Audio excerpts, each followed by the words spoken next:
Good afternoon, ladies and gentlemen, and welcome back to Zach with an H. This is episode 30, joined today by the associate head coach for the women's basketball team at the University of Minnesota, Aaron Horn. Thank you for the time. Excited to talk about your journey, talk some women's hoops, which are going crazy in the W right now, and look forward to it. Yeah, no, thanks for having me. And it was kind of cool seeing that intro because I'm such a Cleveland kid, and it feels like one of like the ESPN of Cleveland. So I'm happy to be here. Absolutely. We've had some nice Cleveland chat for talking Rockers. We're coming back very soon. Yep. Very soon. But Aaron, before you're at the University of Minnesota, before the University of South Dakota, the University of West Virginia, what was the first thing that young Aaron Horn wanted to do as a career? You know what? So I went to the University of Toledo, and there I did marketing. And when I was doing marketing, I was like one of the top kids in the class, and I ended up getting the internship in our marketing department. They paid for my grad school and all that. So my dream was to be selling ads on Madison Ave in Chicago or New York City. But the basketball bug came back to me, and now I'm coaching. And why for you? Why the University of Toledo? Why was that your first choice? Why did you want to go there? So, so basketball, played at Cleveland Benedictine, Go Bengals and MOB. So my junior year got hurt. Senior year, tried to come back from that, and the only school at the Division I level that would give me a chance as a walk-on was the University of Toledo, and that's because one of my mom's good friends, Coach Bird, took a shot on me. He believed in me. So I chose Toledo, didn't end up playing there for different reasons, but I love the school so much, so I stayed and enjoyed my time there in Toledo. Do you have a favorite memory of basketball, or maybe of those tryouts? Obviously, didn't work out. It wasn't really tryouts. Really, it was just summer workouts. Really, I was there in the summer, working out. It's just the guys I was with. Some people I still talk to still to this day. Raising families, that's the biggest thing for me, is seeing everyone grow up and raise families and build businesses and things like that. And then one of the things you did there, Street Smart Productions for a couple years. I want to talk a little bit about that, and then maybe the favorite event that you directed. That's funny. I don't know how you found that. Street Smart. So the people probably don't know who Street Smart is. So Street Smart started in 2005, and it was on the backs of 8081, which was a group that Rich Paul created. And once Rich Paul went off with LeBron, it was an opening for another group to take over the entertainment business in Cleveland. So Street Smart's production started in Cleveland in 05. I joined on around 07, 08, and our biggest market was entertainment, doing concerts, doing parties downtown Cleveland. And then once I got to Toledo, we started doing those in Toledo too. I think once we ventured into the concert world, because again, I was in marketing, I was in business, so it wasn't really, we're throwing these events to actually have fun. And we're actually throwing events to make money and grow the company. And we had these big plans, so we ended up doing concerts. And my favorite one I'm thinking of, and people probably think is crazy, but I can testify to this, or I have some people that will testify to this, is my junior year. I think it was a guy from Canada dropped the album in like November, and it was pretty decent. October, November, it was a decent album or mixtape, and we booked him for $10,000 for April, the next April. He ends up winning a Grammy in February, and that concert in April sold out. His name is Drake. So we had Drake in Toledo in like 09 before when So Far Gone dropped, but we got him for only $10,000, and it was the biggest party in Toledo history. Yeah, and that would also be about a year or two before the Sprite commercials came out, right? Because Drake's intro, at least for me, I remember learning about him. He went crazy. Right, he takes the Sprite, gets onto the mic. Because a robot, all that. So he once he dropped So Far Gone, which was not an album, he just took over the world. He's in concerts. You see him with LeBron. He's hosting the ESPYs. Like his growth, he was on the rocket ship to the moon quickly. Yeah, and then so that was it. And I have other stories that I probably can't tell on this podcast, and if I want to keep my job, but Street smarts for me, and when it comes to me recruiting and selling the University of Minnesota, I got a lot of those skills from trying to sell these parties and get people to come and to have fun. And I learned everything under the sun to switch someone's mind. They had to study or if they were going out of town. I knew what to say to keep them here and to come and have some fun on one night. Yeah, well said. Really cool journey. Hmm. And now we're skipping ahead to 2013. We are talking Ursuline College. Oh man, yeah, So yeah. So again, from Cleveland, and once I graduated from Toledo, actually when I started my junior year, I started doing AAU basketball. Um, Met a guy named Duffy Burns who used to be the head coach at Cleveland State. He was now living in Toledo with his family, and he had a program called Toledo Elite. And I met a buddy of his who talked me into coming to a workout. And Duffy's sitting at the front desk. I had no idea who Duffy was, and I stopped at the desk and I asked, like, "Yo, I'm here to watch this workout," or actually, I was there to train one kid, who is now coaching women's basketball now, which is funny. But I was there to train one kid, Cruzel, and Duffy's like, "No, you're here to run my practice." And there was like 100 kids in the gym, and I've never ran a practice ever. But after those 2 hours, I got the bug for basketball back, and come to find out, his best teams was his girls' teams. He had girls going Division 1. He had about 7 girls going Division 1, and one of his former players at Cleveland State was the head coach at Ursuline College, and she had an opening for a volunteer. And with me, my mom living in Cleveland, I had somewhere to stay, and it was an easy decision. So I dropped out of grad school, did never finish, which so I do say I'm a college dropout. Um, to go take the job at Ursuline College, which one of the assistants I was getting paid at the time, which she wasn't getting paid much. I mean, I was making $0. She was probably making $2 at the time. She was a former Toledo Rocket on the women's team, so I knew her. So I had a connection at that point too. yeah, great way, honestly. And everyone you talk to in sports or in anything, right, is it's a small world, right? You get the connections Very are small. everywhere. You never know. You run into someone and you're like, "Oh yeah, I went to school with so and so." It's so for me, I've again going back to the street smart situation, and just me in life. I've never been afraid to introduce myself. You never know what story can help you in your life that someone's been through, or you don't do this to connect, but you don't know who can connect you to who that can change your life. So I've always been willing to jump out there and have conversations just to see, to gain some information or even gain a connection. And who are some of the coaches, Aaron, around basketball that have taught you the most and that you've tried to learn from, be a sponge when you're either around them or watching them?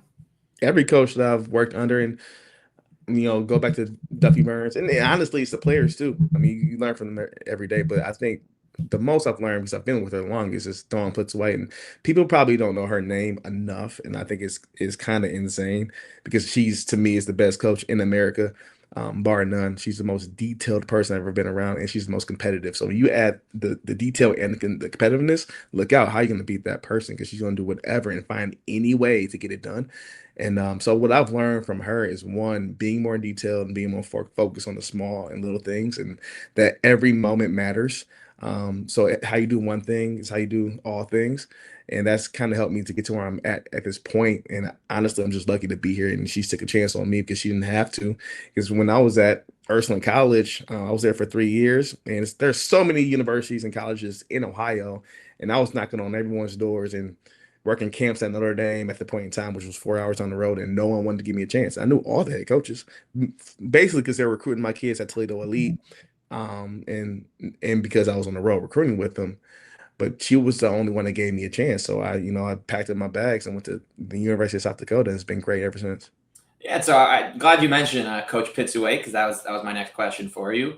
And Mhm. it's an interesting angle because sometimes when you work with a head coach and you have a great working relationship and you bring what they want and you get along. So you've been with her at all three stops. You were with her at South Dakota, at West Virginia, Mhm. and now at Minnesota. So in addition to some of the great work that she does, how does that kind of work? Because there are coaches, you look across different levels where they bring their staff, to each school. Would love to hear a little bit more about that. You being a big part of that and a team that's done really well in recent years. I'm pretty sure. So when we were at South Dakota, we would dream. Like I think the biggest thing for us is like the goals that we had. We kind of we had the same goals. We would dream of the next stop, and not saying we weren't focused on what we had going on in South Dakota, because honestly, they wanted me to run for mayor in South Dakota. And for me in South Dakota, our mayor, he was our scoreboard keeper, and he passed away. And like, Aaron, you want to? I'm like, no, I can't run for mayor.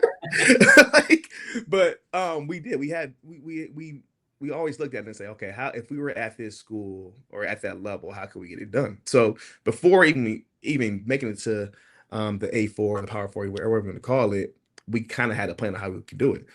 And I remember when she went to West Virginia, she said this, and Dawn, I'm sorry if this is wrong, but she said that they weren't for sure wanted to keep all the coaches, because none of us had Power 5 experience. So they wanted her to go get some more experienced coaches, and I think she fought for us to come to West Virginia. And because that happened, now we're here in Minnesota, and I'm so grateful, because she could have easily said, okay, cool, whatever, I'll leave them in the dust and I'll pick up whoever we want me to pick up, but she didn't.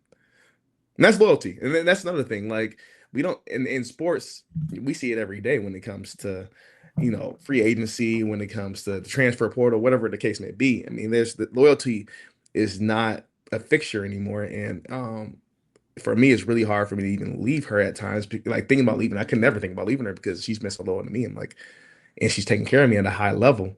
That's like, why would I go anywhere else? Right. So you're going into now your 11th year working together next year. Is that correct? Yeah, you're making me feel old there, Zach. Yeah, it's been 11 years, but a lot of memories, man. A lot of memories that we've had I can take with me. And the 11 years have gone really, really fast, because honestly, what we do it for is not just the basketball, it's the kids. And we just got back from a wedding a couple weeks ago, and enjoying time with all those former players and telling stories and all those, and meeting up with their kids and their families. And that's what we do it for. And because it moves so fast, it's like, dang, how did I get here? How did I end up in year 4 at Minnesota when I was just at South Dakota? It feels like it was yesterday. But when you focus on the small things every day, time goes by fast. And beauty of the game, right? Mm-hmm. So I want to talk a little bit about you. I'll give it a bragging opportunity, because you deserve it. So Okay. In 2017, and again, I'm sorry if this is aging you. That is not the goal. We never try to age anybody. It's all good. 2017. What was the #1 album in 2017? I don't know. See, you got me. I got to do more research. If I'm going to bring up 2017, I can't just tell you about the NBA draft and the W draft and who won the World Series. No, we got to say, oh yeah, the Cavs are champs. No one, everyone knows that. But what was Timofey Mozgov having for breakfast? No. Here's the question. Hey, and honestly, Timofey, can I say this? Sure. If I was in the group chat, Tim, I would have brought you up. I think it's a shame that you weren't invited to the anniversary. Yeah, no, agreed. Honestly, Mo Williams, Dante Jones, James all those Jones, guys. and maybe Jordan McRae. I don't know if he was on that team, but he was part of the hustle. Yeah. Where was Sasha Cowan? Where was never won a title without him on the roster? It's and I get what they that's their group, that's their crew, but yeah. And, I think down the line, LeBron, come on, LeBron, we gotta do a bigger one. Get Mozgov out there, baby. They'll run it back. I mean, Mozgov. I'll go to Mozgov's home nation, and he'll break bread. You know what? He'll love that. I think he'll love that. That's even better. Good idea. So my question for you on 2017 was, how special was it to be named to the WCAB 30 Under 30? You know what? It was great. It was a great thing. But again, I give props to Coach P for putting me in that position. And at that time, it was, I didn't know my next steps. Like, was I going to make it in this game? I remember our first camp we ran at South Dakota, and my head was spinning. But she gave me the confidence to tell me that I have this and I can be great at it. And because of that, I think that's where I got the award. So, because of her and the confidence, and then my coworkers, Jason Jeske at the time, and I can't remember who was with. We had so many other assistants, but who else was with me? I don't want to misspeak, because their help and the players that listened and followed all the details and coaching, that got me the award. So the team effort. And you know what? Now I still go down there. They do a happy hour every year, so I use that to give me a free drink or two. Good. So, Aaron, obviously, for all the success, there's a lot that has to go into that, from game planning to recruiting to just every game, every practice. What's the toughest part of your day to day as a Big Ten women's basketball associate head coach? Recruiting. Recruiting's the lifeblood of our business.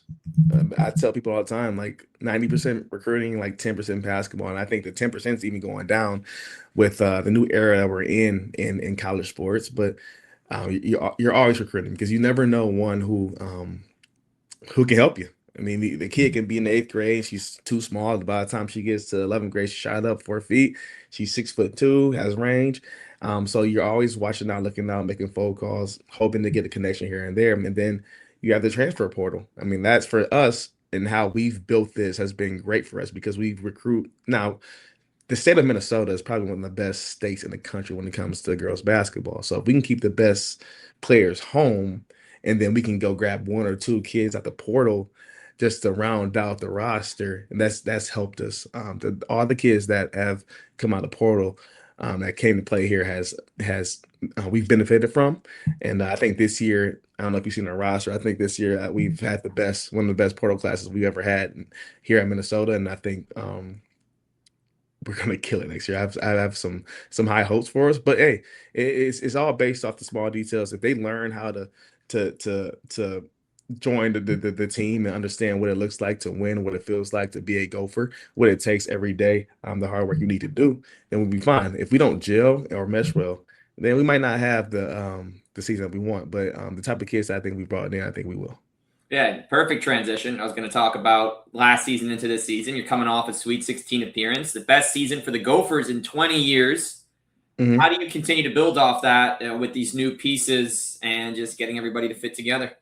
So talking about the transfer portal, we brought in three players. Taylor Thomas is from Northwestern. She almost averaged a double double there in Northwestern. Came from the Big Ten, so she has Big Ten experience. Last year, how we did it, we had two post kids that we kind of subbed for, and they were very talented. So once we subbed out our starter, we subbed in another kid who possibly could have started, and you had to guard her with your backup, and it wasn't really good for teams that had to guard her with backup. So you had to find different ways to defend that. So this year we like that. So we wanted to bring in two more posts because we graduated those two. So we brought in Taylor Thomas out of Northwestern. I think she'll be great because she brings versatility. She can step out on the perimeter. She can handle the ball.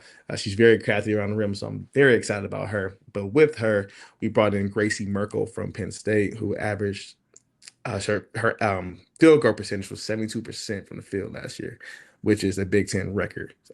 She's 6'6", has great hands, and just a great kid to be around, always smiling. I think she's just so happy to be here, which I'm excited about because if you're happy to be here, then I think I can get the best out of you.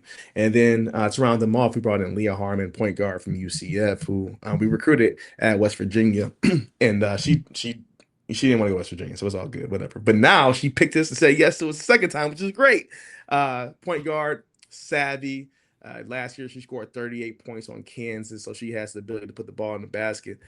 Um, so yeah, with those three additions to our three starters that we brought back, Mara Braun, Grace Grohowski, and Sophie Hart, who are all tremendous basketball players in their own right, I think we can do something special. And then we brought in the top 17 recruiting class in the country. So Top 17. How about yeah, that? yep, in the country. So, we have some young bucks that aren't taking a backseat to anybody. And, I always tell them, like, once you graduate, you're not going to be a freshman. It's just year 13 for you. That's how you got to see it. You have to come in here, not don't take a backseat. And if you have questions, ask them. And they've been doing that, and I think they're going to do great. And I think they'll be mad if I don't name their name. So, Adik Kual, Natalie Kuso out of Wisconsin. You got Tori Orline, who scored 5,000 points in the state of Minnesota, and Kylie Pavin was Gatorade Player of the Year in the state of Nebraska. So, I do have high hopes for the freshmen, alongside with the transfers. The starting returners, and I think there are some other players that I think are going to sneak up on some people that people don't talk about enough. Kennedy Click um, hasn't played a lot in the past, but she's having a really good summer and learning how to compete, learning how to be a great communicator. So I'm excited about her. But and Tori McKinney is another kid who started for us. And Tori, which I didn't name the starter. Sorry, Tori. You are a starter. Sorry. But Tori right now is with Team USA playing 3-on-3. So her stock is going to the moon. The WNBA loves her. She's a competitor on both sides of the court. Defender, offensive threat, and just he has that weird thing that all the greats have. Like we might call it crazy, but she, the Mamba mentality, whatever the heck you want to call it, but she has it. Where she's just a super competitor and will do anything and everything to get it done. And I think all of us, Grace Krahalski, Mara Braun, I think Mara is another kid that has a great shot of making the WNBA roster. She's a heck of a shooter, heck of a competitor, and right now she's becoming a great leader of the summer. Gophers rolling. Mm-hmm. Coach, what's your advice to those that want to get into coaching, that whether it's as an assistant, a future head coach, any skin in the game? This is okay. So in college, let's talk about any coach. If you want to be a coach, put yourself out there, connect, write letters, write emails, introduce yourself to as many people that can help you as possible. There's Final Fours, there's conventions you can go to.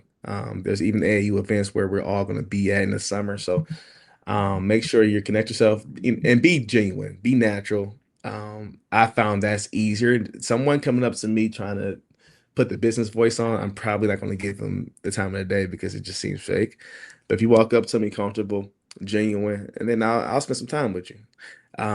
In the college game, it's getting harder because there's not a lot of volunteer positions as it was in the past. GAs aren't around anymore as much as they used to be. So to grow in this game is getting harder. But again, if you are connected, you always find a way to get it done. So again, same thing, connect yourself, go to Final Fours, go to conventions, and put your name out there. Well said. And now, my favorite part, I can't say my favorite part because I've really enjoyed learning more about Gophers basketball, about your time, about your staff, and your journey. Yep. This is where there's still some sports, but we go way outside, which is why it's my favorite section. Every episode gives something new. And so the first part I said might be sports. Well, this has nothing to do with sports. All right. Coach Aaron Horn, what are two hobbies that you love that have nothing to do with sports and nothing that we've talked about in the last half hour? I thought we were talking about sports. Okay, hobbies. I like to cook, and I love music. I'm a music kid, and right now I just bought the Meta glasses. Okay. Have you tried those? The I have not Metas? tried them yet. So, do you know that they have a speaker in them? It's amazing. So I love riding my scooter around downtown Minneapolis, putting on those Metas and just grooving the music. And what kind of food do you like to cook? What's Steak. I'm a steak guy. After this, I'm gonna go home and make steak and eggs. Anytime we're in the summer, because Minneapolis is kind of like Cleveland. Man. We don't have great weather all year long. So anytime we have great weather, I'm on that grill. So steak, I love cooking lobster tail, shrimp, chicken thighs, chicken wing. Listen, I'm the grill man. If you want to eat, come talk to me. But you got to bring a side now, Zach. You can't come empty-handed. You got to bring a side. All right. Any preference? I'm a pasta salad type of guy. Okay. Or a Caesar salad type of guy. Good Caesar salad. No olives or anchovies though. A lot of times you might find them. I'm cool with that. You're cool with that. I wasn't even guessing that you put anchovies in there. Oh no, I don't. I'm saying you go out. It's too common. No, lettuce, parm, croutons, a little bit of grilled chicken in there. That's all. That's it. That's all we need. Keep it simple. Kelsey. Keep it simple. Yeah, keep it simple. All right. What's a hot food take that you have? Yeah, this is a hot food take. You know what? Mayonnaise does belong on hot dogs. I'll say that. Okay, and is a hot dog a sandwich? Hot dog's a hot dog. Because you can't use a hot dog bun to make any other sandwich. Yeah. If you do, you can, but why? They try to cheesesteak it. I feel like a cheesesteak is just like a big hot dog without the hot dog, right? Because the way you calling it cheesesteak a sandwich? Oh, cheesesteak, yeah. But I'm saying the way they cut the bread, you're almost having a long hot dog. Similar, very similar, but it's open on both sides. See, the hot dog is sitting in the bun. I don't know if there's another sandwich where the meat is sitting just comfortably like a hammock in the bun. I don't know. Yeah, it's a hot dog is just a person on a hammock. So hot dog is a person on a hammock. You're right. Okay. No, you set that up. It's your well said. Well If said. I get a fridge magnet, it'll have your name next to it, not mine. You know what? Hey, you can keep the money. Just give me the magnet. All right, sounds good. All right, two more for you. What's one thing that you wish you could tell your younger self? Ooh, that's a good question. One thing I wish I can tell my younger self is don't worry. I was a worry kid. I worried about everything. Um, I worried about how people thought of me. I worried about how I would look if I stepped on stage, or how I look if I wore something. Like I was always worrying. And now I'm like, that stuff don't matter. Why are we trying to please people? I'm not a people pleaser, but I love people. And the things that I love about people is that they're all different. So me worrying doesn't matter because I wasn't trying to be myself. So I wish I was more myself when I was younger, but I'm glad I figured that out. And That went around in a circle because I'm like, I didn't think about that question, but because that's a tough question. Because yeah, I've forgotten so many things that since I was 10, but I do. That's the one thing I do remember. It's like I always worried.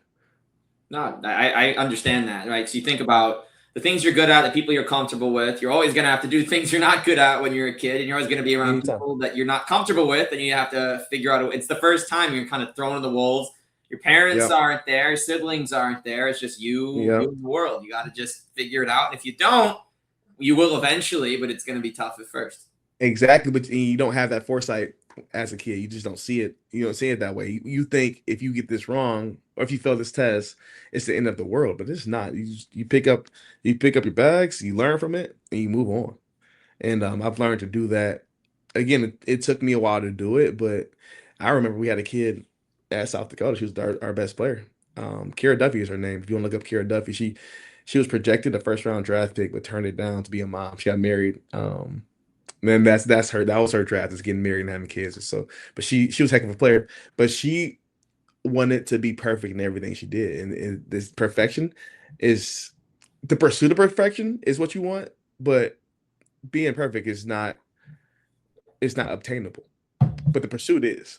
So that's what she had to learn because she'll go have workouts and be mad. She can make every shot. And then she'll go to class and take that anger out. And she can't be the best that she could be because she's worried about what she did in practice. And vice versa. She got her first B. I remember her getting her first B in her life.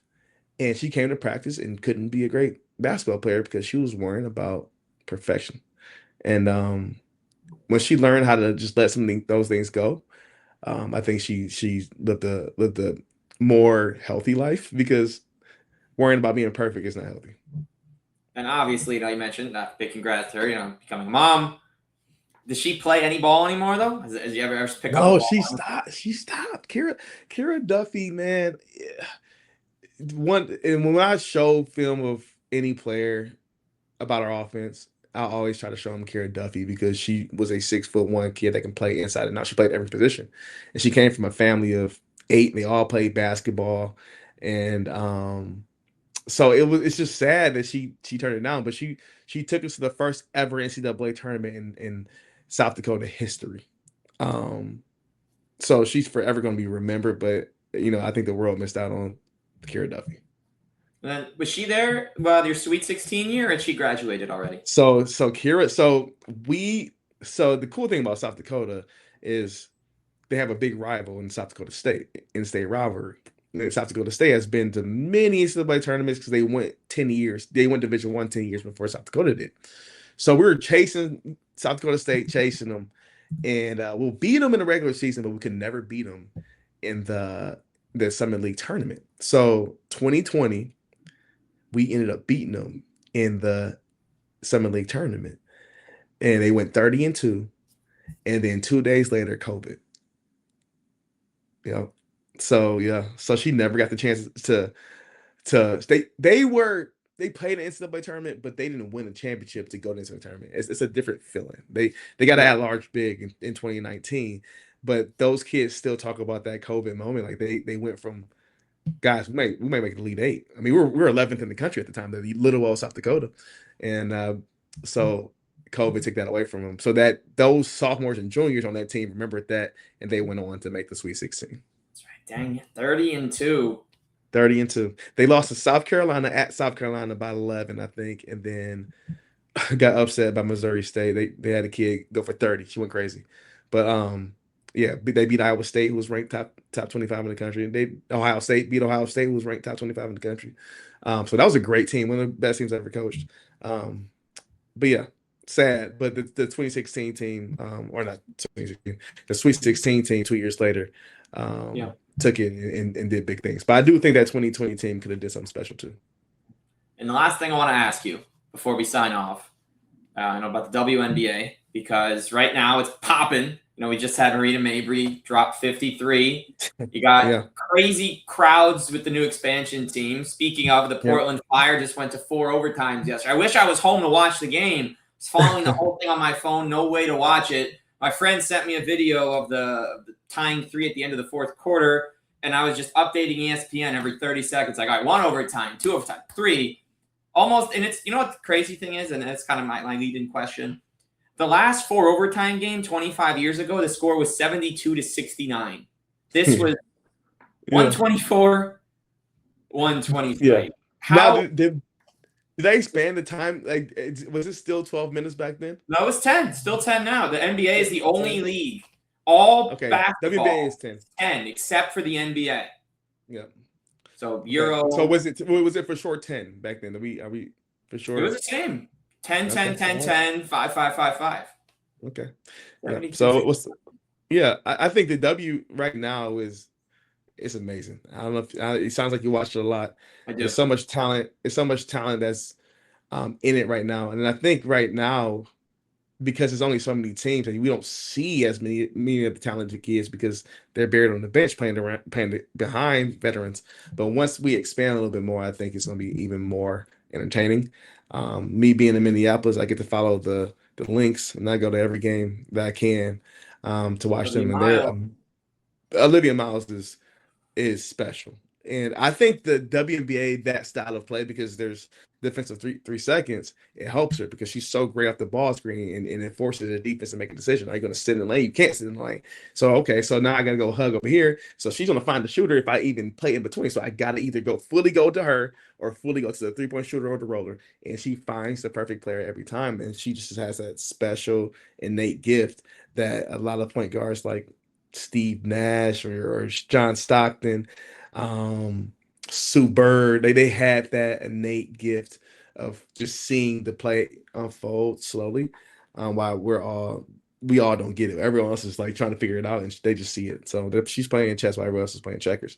But it's cool to see, and they still don't have Nafisa Collier coming back, right, who's probably a top 2 player in the WNBA. Not probably, she is a top 2 player in the WNBA. And hopefully, if she comes back, because I don't know, I haven't heard anything about her timeline. If she comes back, then I think the Lynx can be the team to beat. Of course, you got the Aces who has the MVP.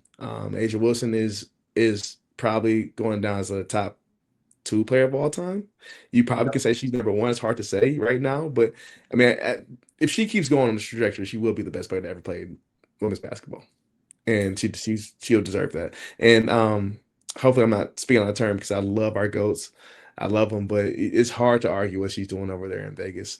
They're an expansion team too. That's not talked about enough. They were an expansion team. Right, moved from San Antonio and then kind of start from scratch. I think Bill Laimbeer may have Bill Laimbeer might have been their first coach. A little bit, yeah, because I think Kayla McBride was on. Yep, Kayla McBride here. She was on that San Antonio team. Went to Vegas for maybe a year and then now ends up here. So I'm excited for the young talent. I'm so happy that I can go see him. I can go down the street and watch the Lynx. Now my mom's still in Cleveland and she has season tickets with the Cavs, and I know she's waiting for the W to announce what the new Cleveland WNBA team is going to be named. Now I'm really hoping. I'm hoping it's the Rockers. Hey, Cleveland, we need the Rockers back. If the Browns would have came back something else, we not watching. So let you know, you need to bring back the Cleveland Rockers. We need the same colors. And we need all the GOATs from the Rockers to come back on day 1 to be sitting sideline to see the new era of Cleveland Rockers basketball. And I will be there at that for whatever it is. I've said that the day it was announced. I will be at the first game when it comes. I don't know what it is. It's probably gonna be May of 28. It's coming. It's only 23 months away. Get you season tickets. Get you a package. Let's lock in. All right. Yeah, let's lock it in. So, Coach Aaron Horn, where can we find you online? Can we check any of your coaching work? Anything? Feel free to plug anything you'd like. Yeah, I would love for you guys to watch Minnesota women's basketball this year. I know you're gonna say Ohio, and you have to watch the Buckeyes, and I get that. We'll be coming to Columbus. Our schedule's not out, but we will be playing Ohio State in Columbus. So if you want to come and watch Gophers women's basketball live in person, please do that. My handles are Coach Aaron Horn. Twitter is not Twitter anymore. X, Instagram. You can find me on that. Yeah, it can. I'm forever calling it Twitter. Instagram, I'm Coach Aaron Horn. But again, please continue to follow and watch women's basketball. It's super exciting. If you can follow a team or follow a player, I think you can lock in a little bit more on the actual details of what's going on in the sport. I think people kind of just watch the same teams or the same players, so they don't really get to see the variety of talent that we have in our game. And in the Big Ten alone, it's the best conference in America. And there's so many players that can do so many things that I'm in awe of, and I'm just excited to see what our team can do next year and the growth they can make. Mara Braun, you got this, kid. Grace Krahowski, you got this. Tori McKinney, go win with Team USA. All right, Coach Aaron Horn, thank you for your time. You can catch him and the Minnesota Gophers women's basketball team at Williams Arena in about 5.5 months. It's coming up. Yeah. And they're changing the name of Williams Arena. What's going to be changing it. It's the Barn. Now the Barn. All right. Barn. So the Barn, Blue Cross Blue Shield of Minnesota. Okay. See you there. See you there. Get your tickets. If you're from Minnesota, get your tickets. We're trying to sell this thing out. And thank you, Zach, for having me. Thank you, Coach. And we will see you all next time. Thank you. Zach with an H pod.